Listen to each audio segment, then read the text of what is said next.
बड़ी बातें बताते बताते मैं आपको यहाँ से कुछ चीजें दिखाती हूँ। जो हालात सबसे ज्यादा बिगड़े थे वो कहाँ पे हालात बिगड़े थे, ये वही एरिया है। यहाँ से तकरीबन 1 किलोमीटर के फासले पे आप सड़क के दोनों तरफ ही देखिए, ज्यादा स्थिति खराब है।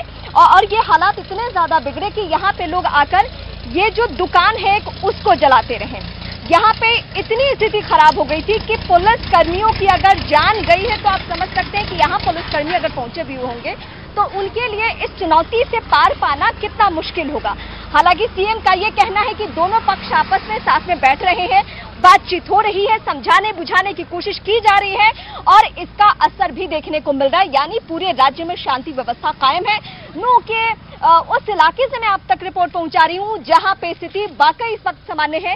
ये जो कुछ बच्चे आपको इस वक्त दिख रहे हैं ये वही लोग हैं जिनका यहाँ पे कारोबार है, इनकी दुकानें हैं, इनका रोजी रोटी यहाँ से है। लेकिन अब ये भी चाहते हैं कि ये इलाका पूरी तरीके से पहले जैसा हो जाए, कोई यहाँ पे परिंदा भी पर ना मारे। इस बात को लेकर पुलिस ने पूरी तैयारी की है। लेकिन यहाँ से ठीक जहां मैं खड़ी हूँ नूह में, यहाँ से तकरीबन 30 किलोमीटर के फासले पे एक जगह है सोहना। सोहना को लेकर पूरी व्यवस्था होने के बावजूद, दोनों पक्ष के आपस में बातचीत करने के बावजूद वहां हालात बहुत ज्यादा खराब हो चुके हैं। एक बार फिर से वहां पे कुछ उपद्रवियों ने कानून को हाथ में लिया है। वहां से जो खबरें मिल रही है वो इसी तरीके की मिल रही है कि वहां हालात असामान्य हो चुके हैं। हालांकि फिर से कंट्रोल करने की कोशिश की जा रही है। इस वक्त की सबसे बड़ी खबर मैं आप दर्शकों को सोहना से बता रही हूँ जो नूह से 30 किलोमीटर की दूरी पर है। वहां स्थिति कंट्रोल करने के लिए एक बार फिर से चुनौतियां सामने आ चुकी है। लेकिन नूह की अगर मैं बात करूं तो नूह के जिस भी इलाके में इस वक्त हम जाएंगे वहां पे स्थिति सामान्य। मैं रोड की दूसरी तरफ की तस्वीर भी आपको दिखा दूं, वहां भी जो कुछ लोग गुजर रहे हैं स्थिति सामान्य है। जिनको जरूरत ना हो उनके बारे में कह दिया गया है कि आप बेफिजूल का सड़कों पर ना भटके। ये लोगों के घरों में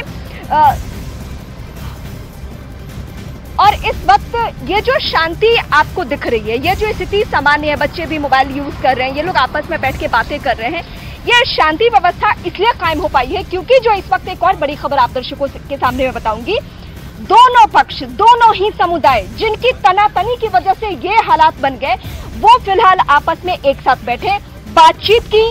बातचीत का नतीजा ये हुआ कि नूह धीरे धीरे धीरे धीरे पटरी पे आ रहा है। जो नूह कल बेपटरी हो गया था उसकी रफ्तार अब फिर से पहले जैसी ही होने जा रही है। नूह में इस वक्त स्थिति सामान्य है, कंट्रोल में है, सिचुएशन आउट ऑफ कंट्रोल नहीं है बिल्कुल नूह से। लेकिन अब जो चुनौती है पुलिस के सामने, प्रशासनिक टीमों के सामने, सरकार के सामने, ये साजिश किसने की? बीच सड़क पर ये किसने इस तरीके से दंगा भड़काने की कोशिश की? किसने ये सब कुछ किया? इस इलाके में लगे जो सीसीटीवी फुटेज है उसे खंगाला जा रहा है। वो दोनों समुदायों में से, दोनों पक्षों में से कोई भी हो सकता है, जो होगा वो बख्शा नहीं जाएगा, किसी भी सूरत में उसे नहीं बख्शा जाएगा। उसकी स्थिति यही रहेगी कि उसको कड़ी से कड़ी सजा दी जानी है। ये मुख्यमंत्री मनोहर लाल ने भी आकर कुछ ही देर पहले सभी के सामने, खासकर अपने राज्य के लोगों के सामने, हरियाणा के लोगों के सामने कही और भरोसा दिला है, यकीन दिलाया है कि जो लोग जख्मी हुए हैं उन्हें मुआवजा मिलेगा।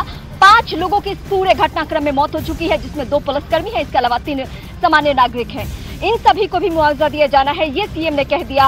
राज्य के गृह मंत्री से लेकर इसके अलावा और जो बीजेपी के सांसद हैं वो सभी ये कोशिश कर रहे हैं कि अब जो हालात बने हैं वैसे ही रहें। मतलब जो नूह में स्थिति शांतिपूर्ण है, नूह में यही शांतिपूर्ण माहौल कायम रहे, इस बात को लेकर तमाम पार्टियों के भी नेता कोशिश कर रहे हैं। लेकिन इस बीच हरियाणा के सीएम ने कहा क्या, सुनते हैं। दोपहर 2 बजे के आसपास की ये घटनाएं हैं। घटना इस प्रकार हुई कि वहाँ समाज की एक यात्रा जो हर वर्ष निकलती थी उसका आयोजन किया जा रहा था और कुछ लोगों ने एक षड्यंत्र रच करके उस यात्रा पर आक्रमण करना शुरू किया और आक्रमण न केवल यात्रा पर बल्कि पुलिस के ऊपर भी उन लोगों ने किया, जिसके परिणाम स्वरूप यात्रा को भी भंग किया गया और बहुत से स्थानों पर आगजनी की घटनाएं हुई, गाड़ियां जला दी गई। निश्चित रूप से एक बड़े षड्यंत्र का कहीं ना कहीं हिस्सा लगता है। तो हर कुछ मिनट की देरी पे हम देख रहे हैं कि यहाँ से प्रशासनिक टीमों का काफिला गुजर रहा है नूह के उस इलाके से जहाँ पे कल उपद्रवियों ने तांडव मचाया था।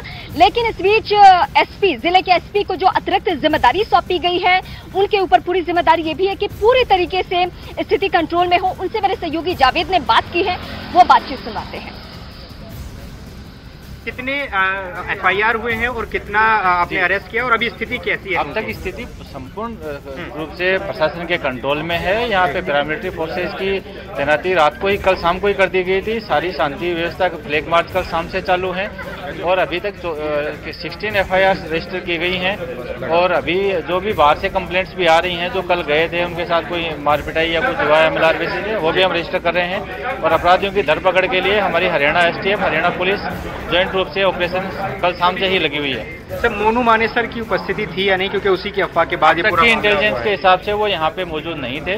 और जो आगे जो अगर उनका लगता है इतनी बड़ी भीड़ थी, उसके अंदर उन्होंने असेस करके फोटोग्राफी, वीडियोग्राफी उनसे देखने की कोशिश करी जाएगी, कुछ ऐसा असेस करने की कोशिश की जाएगी। इतने बड़े स्केल पर हिंसा हुई, आगजनी हुई, क्या कोई इंटेलिजेंस फेल्योर था कहीं? देखिए, ऐसी इंटेलिजेंस के हिसाब से रूटीन जो यात्रा हर बार निकलती गई, उसके हिसाब से पूरी तरह से तैयारी थी।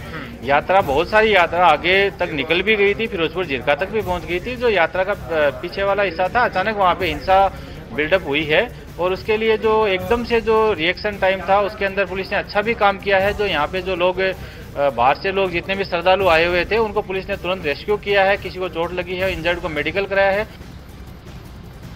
कल दोपहर से लेकर कल शाम तक की स्थिति ये रही कि नूह की सूरत कुछ उपद्रवियों ने बिगाड़ दी पूरी तरीके से। यहाँ के भाईचारे पे चोट किया, यहाँ की सद्भावना पे चोट किया और उसका असर हमें ये देखने को मिल रहा है कि आज जब इस इलाके से हम गुजर रहे हैं तो बिखरे हुए सामान, टूटे हुए मकान, इसके अलावा बदसूरत हो चुका ये शहर और जली हुई गाड़ियां यहाँ पे दिख रही है। सबसे ज्यादा नुकसान उन लोगों का पहुंचा है जिन लोगों की ये जो दुकानें, आप छोटी छोटी दुकानें दिख रहे हैं, जिससे उनके घर का चूल्हा जलता है, उन दुकानों को कैसे नुकसान पहुंचाया उपद्रवियों ने, उनकी एक एक करके पहचान होगी। मेरे सहयोगी जावेद ने भी ऐसे ही अलग अलग जगहों से रिपोर्ट्स तैयार की है, जहां से ये हम आपको बताएंगे कि कैसे दुकानों को, लोगों के बिजनेस को, व्यापार को नुकसान पहुंचाया गया उपद्रवियों के जरिए। हम दुकान के ऑनर से बात करेंगे। क्या नाम है आपका? मैं विकास गर्ग। ये बताइए कि क्या नुकसान हुआ और क्या आप यहाँ थे, नहीं थे? क्या हमारी शॉप बंद थी, तो शॉप हमारी बंद थी, तो दंगा जैसे कुछ शांत हुआ था, उसके बाद कुछ दंगाइयों ने आकर हमारा शटर तोड़ा है। शटर तोड़ने के बाद दुकान में लूटपाट करी है। इस वक्त की बड़ी खबर आपको दिखा रहे हैं तस्वीरों के जरिए। जयपुर में बीजेपी की तरफ से ये प्रदर्शन किया गया है, जिसकी ये तस्वीर इस वक्त हम आप तक पहुंचा रहे हैं। तस्वीरों में आप देख सकते हैं भारी संख्या में यहाँ पर बीजेपी के कार्यकर्ता मौजूद हैं। राजस्थान सरकार के खिलाफ, गहलोत सरकार के खिलाफ ये प्रदर्शन और उसकी ये तस्वीरें आप तक इस वक्त हम पहुंचा रहे हैं। तो राजस्थान सरकार के खिलाफ बीजेपी का ये प्रदर्शन आप देखिए। जयपुर में बीजेपी का प्रदर्शन जो कि पहले से तय था, यहाँ पर ये वाटर कैनन का इस्तेमाल किया जा रहा है। इनको रोकने के लिए कानून व्यवस्था के खिलाफ बीजेपी प्रदर्शन कर रही है, गहलोत सरकार के खिलाफ। और इन प्रदर्शनकारियों को काबू करने के लिए पुलिस ने पानी की बौछार भी यहाँ पर की है। आप देखिए, काफी तादाद में पुलिस बल यहाँ पर मौजूद है इनको काबू में करने के लिए। लेकिन बीजेपी का यह कहना है कि अशोक गहलोत सरकार फेल हुई है कानून व्यवस्था के मुद्दे पर, फेल हुई है जनता से किए गए वादों पर।